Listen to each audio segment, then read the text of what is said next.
17 करोड़ की बिल्डिंग का प्रोजेक्ट है ये। अपने किस्म की इस देश में ये पहली बिल्डिंग होगी। सबसे खूबसूरत, सबसे ऊंची इमारत मानी जाएगी ये। बाबूजी,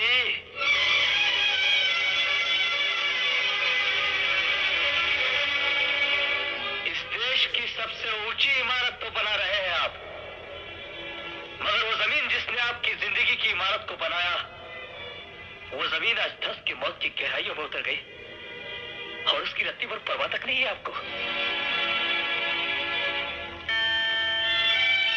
इसे देख रहे हैं आप? इस कलश में जलती हुई ममता की राख है। उन हड्डियों के टुकड़े हैं जिन्होंने आपकी हड्डियों को जन्म दिया। राख की शक्ल में इसमें आपकी मां का शरीर बंद है बाबूजी। वो शरीर जिसने आपको 9 महीने अपनी कोख में रखा और उसका अपने यह सिला दिया कि उसकी अर्थी को कांधा देने के लिए आपके पास वक्त नहीं था। आप अपने बर्ताव से जिंदगी भर उनका दिल जलाते आए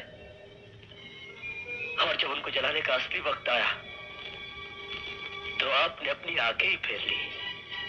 बेटे का सबसे बड़ा फर्ज होता है मां के दूध का कर्ज उतारना, उसकी चिता को आप, लेकिन आप तो पैसा कमाने में इतने मसरूफ रहे कि आपने वो कर्ज भी नहीं उतारा।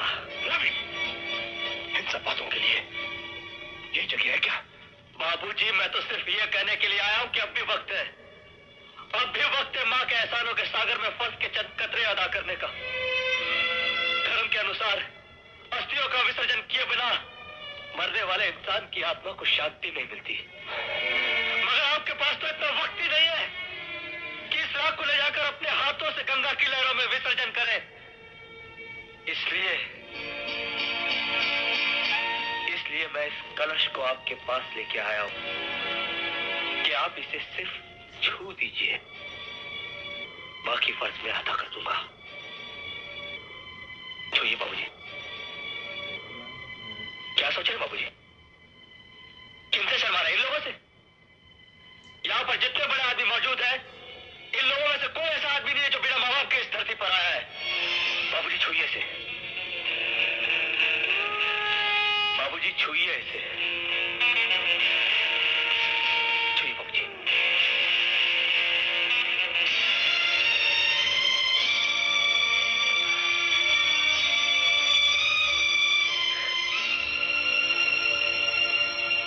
शुक्रिया बाबूजी, बहुत बहुत शुक्रिया। मगर जाने से पहले एक बात कहकर जाना चाहता हूं। जिस चिता की आग में मेरी दादी जल गई, उसी आग में मेरा और आपका रिश्ता भी जल गया। जो गम जो दुख आपने अपने मां बाप को दिए, अब आपकी बारी है।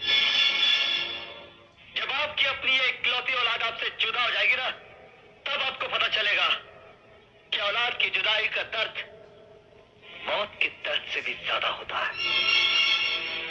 अब आपका मेरा कोई रिश्ता नहीं।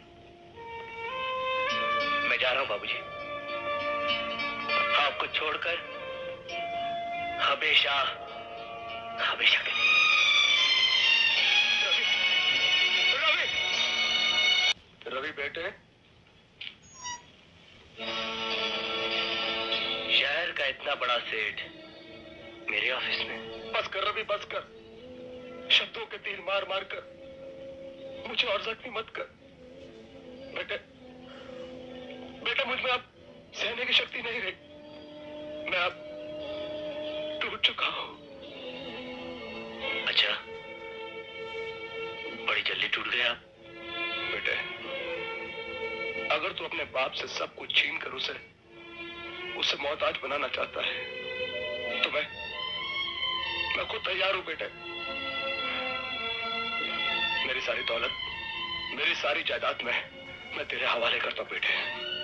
बेटे, वैसे भी जो मेरे पास है वो सब कुछ तेरा है बेटे। ये कुछ ले ले और मेरे साथ घर चल बेटे, घर चल। आपकी जुबान से ये मीठे अंदाज वाले जुमले सुनकर बड़ा अजीब लगता है। ऐसा लगता डाकू जिंदगी भर सारी दुनिया के घर लूटता आया और जब खुद का घर लूटने की बारी आई तो घबरा कर वो डाकू साधु बन गया। बस कर बेटे, बस कर। वैसे अपने बेटे को पाने के बदले में क्या कीमत अदा कर सकते हैं आप? जो तू मांगेगा बेटे। जो मांगू मैं दे सकते हैं आप? बेटे एक बार मांग के तो देख। तो सबसे पहले आपको उस झूठ का कर्ज अदा करना होगा जो आज से 20 साल पहले आपने मुझसे कहा था कि मेरे दादा दादी मर चुके हैं। मेरे दादा दादी की उन खुशियों को वापस करना होगा जो आपने उनसे छीन ली।